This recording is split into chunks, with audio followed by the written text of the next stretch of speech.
Daddy and Rollo.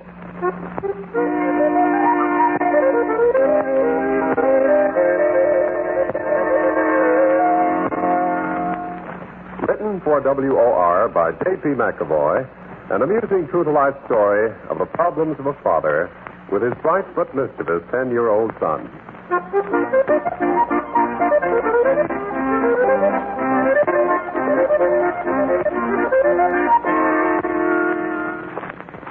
We left Daddy bogged down in little Rollo's homework, a problem in fractions, you may recall. How much is 2/3 of 3/4 of 4/5 of 5/6? And what is a numerator? And what is a denominator? And what makes an improper fraction proper? Maybe Daddy was a little in arithmetic this month, especially with that Know Your Neighbor campaign starting, for which Daddy has promised to head the committee on publicity. Well, it takes a lot of time to be a good citizen these days, but it takes even more time and an astonishing amount of peculiar information to be a good father.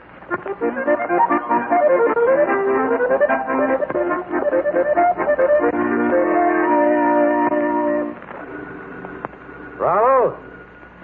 Answer the phone, Rollo. I'm busy.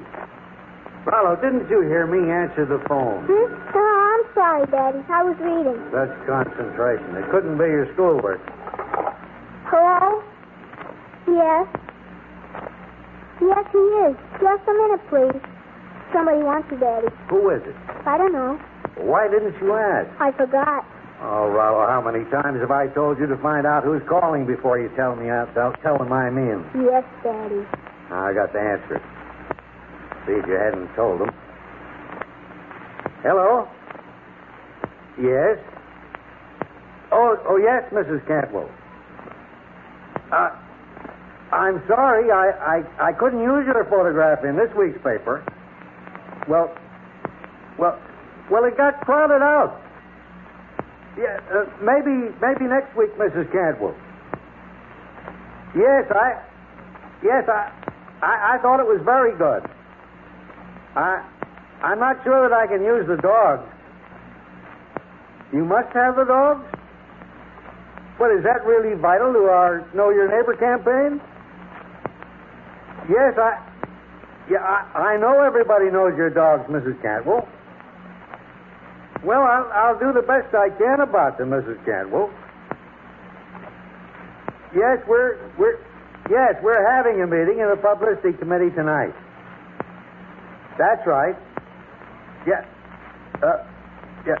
Goodbye. If you hadn't told her I was in, I wouldn't have had to go through all that. What'd you say, Daddy? You heard me. Next time you ask who's calling. Yes, Daddy. Then repeat the name out loud so I can hear it. Yes, Daddy. And I tip you off whether I'm in or not. Don't you even know how to answer the phone? Don't they teach you anything practical in school? No, Daddy. I was going to speak to you about that. Oh, you were? Take today's lesson in arithmetic. But arithmetic is very practical, Rollo. Is it? Well, listen to this. To find the least common denominator, see if the largest denominator contains the other denominator. How do you like that? Well, it does sound a bit puzzling. But that kind of drilling is good for your brain. It teaches you to reason. Did you ever have to find the least common denominator after you got out of school?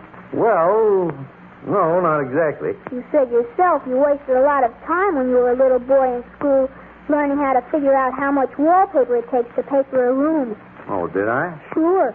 You said it didn't matter how you figured it. The paper hanger always figured it different, and it came out his way. Well, maybe that's because he had more practical knowledge, Rollo. After all, he learned how to hang wallpaper by hanging wallpaper, not by reading about it in textbooks. You mean you didn't have to go to school to learn to hang wallpaper? No. And you didn't have to go to school to learn how to run your weekly newspaper, did you? Well, going to school helped.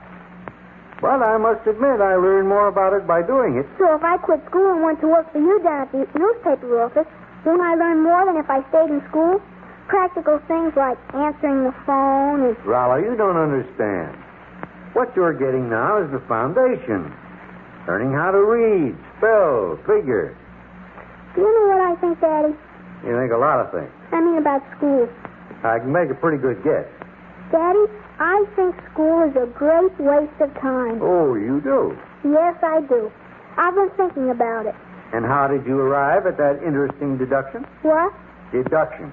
D for D and duck for duck. You know perfectly well what I mean. Well, it's like this, Daddy. Everything I have to learn this year is already written down in the books I bought, isn't that so? Most of it, I imagine. Well, I can read, can't I? Why do I have to go to school and read? I could do it at home in half the time. You could, but you wouldn't. That's the way Abraham Lincoln educated himself. He didn't go to school. He stayed home and read by the fire. Rollo, Abraham Lincoln was very anxious to get an education. In that respect, I see no resemblance between you and Abraham Lincoln. You let me stay home from school and I'll show you. I'm afraid I can't accept your proposition, Rollo, interesting as it sounds. The law has something to say about that. Oh, yes, the law. Well, you could fix that, Daddy. You know everybody in the county. You mean help you evade the law, Rollo? The law that says you must go to school? Fix it? What kind of talk is that for a little boy?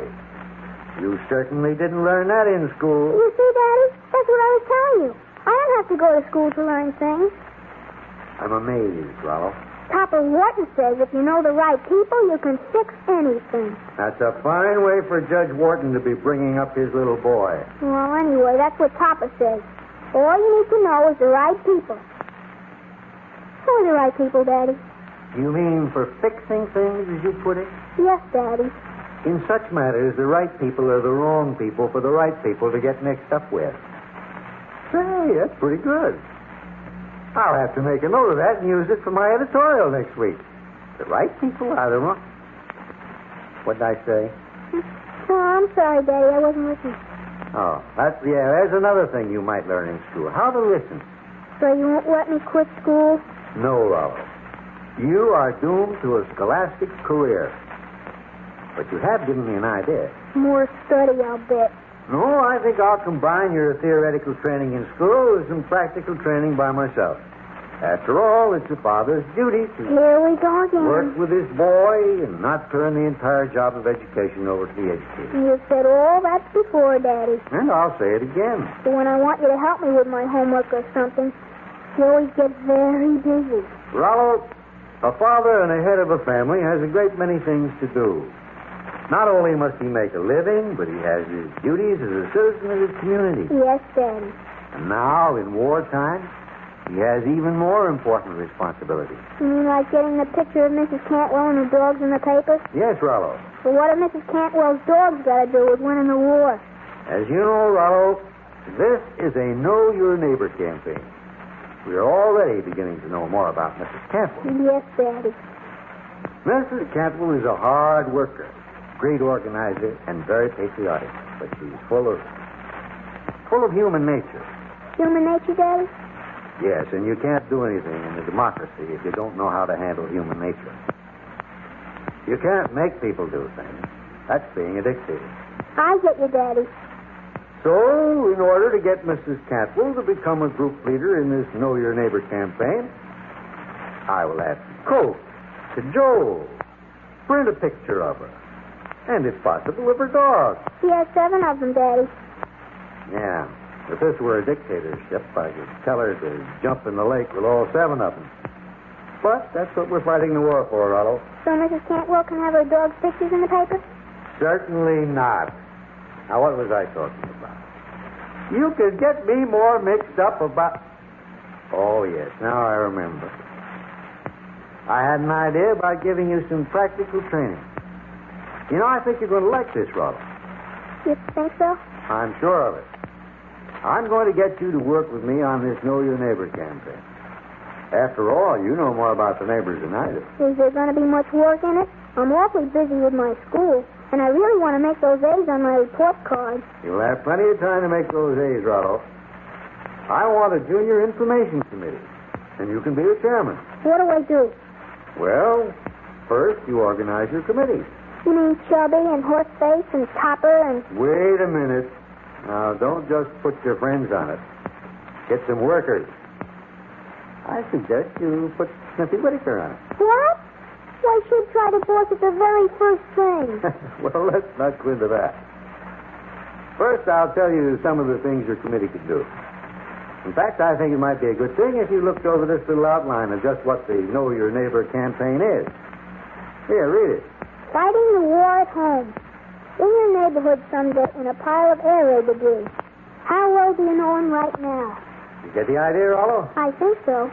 We are working on a plan whereby residents of our neighborhood meet to become better acquainted, to boost morals and... What did you say, Rollo? To boost morals. Oh, it's right here. Let me see that. To boost morale, Rollo, not morals. Well, it looks like morals. And to discuss their problems in case of an air raid. That reminds me, Daddy. Could I be a junior messenger? Well, I hadn't thought of it, but I don't see why not.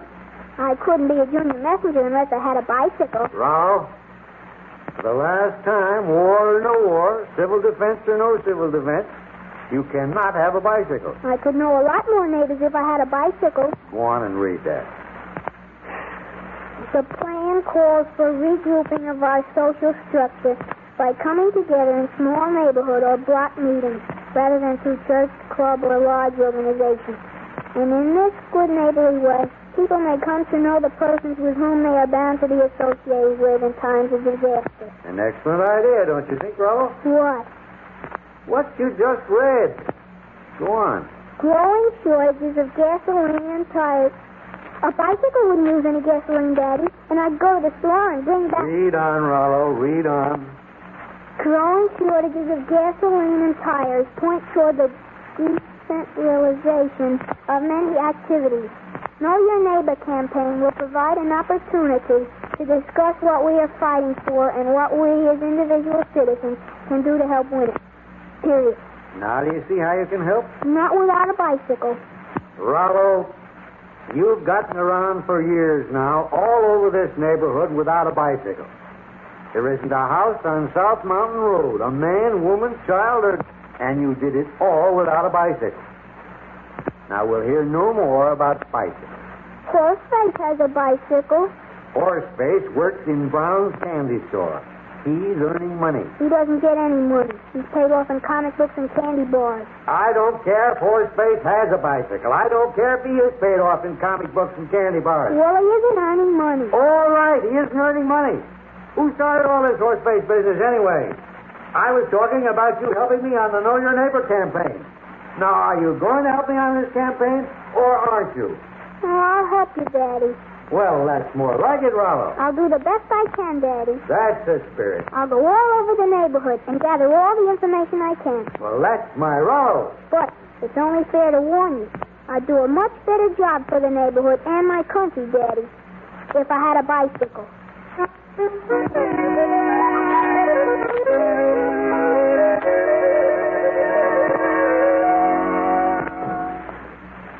After all, Rollo, your daddy may have to coax and cajole Mrs. Cantwell with her 7 dogs, but he doesn't have to bribe you with a bicycle. Or does he?